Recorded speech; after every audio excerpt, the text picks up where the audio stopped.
పరిపాలన. తిరుమల తిరుపతి దేవస్థానంతోనే ప్రారంభం కావాలి ప్రక్షాళన.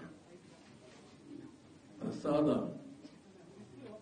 క్లీనింగ్ లేకపోతే పరిశుభ్రత అన్నిటికీ తిరోధకాలు చేశారు. తిరుమల ఒక పవిత్రమైన దివ్యక్షేత్రం. ఈ పవిత్రమైన దివ్యక్షేత్రాన్ని అపవిత్రం చేయడం భావ్యం కాదు.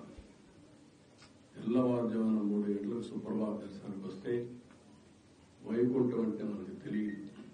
పుస్తకాలను చదువుతాం, వైకుంఠానికి పోవాలని కోరుకుంటాం చనిపోయిన తర్వాత.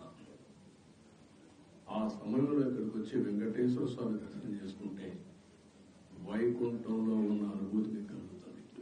నేను ఎన్నోసార్లు ఫీల్ అయ్యా, ఇప్పుడు కూడా ఫీల్ అవుతున్నా. అందుకే నేను ఇక్కడికి వచ్చినప్పుడు అన్ని విషయాలు మర్చిపోయి ఒక పవిత్రమైన భావంతో పోవాలి. ఒకే స్లోగన్ ఉండాలి. ఏడుకొండలవాడ వెంకటరమణ గోవింద గోవింద తప్ప, ఓం నమో వెంకటేశాయ తప్ప వేరే స్లోగనే ఉండకూడదు, వేరే వ్యక్తి జ్ఞాపకం రాకూడదు. ఆ ధ్యేయంతోనే మొత్తం ప్రక్షాళన చేస్తాం. మళ్లీ భారతదేశం కాకుండా ప్రపంచం మొత్తం అభినందించే విధంగా ఈ టీజీని తీర్చిదిద్దామని తెలియజేసుకుంటూ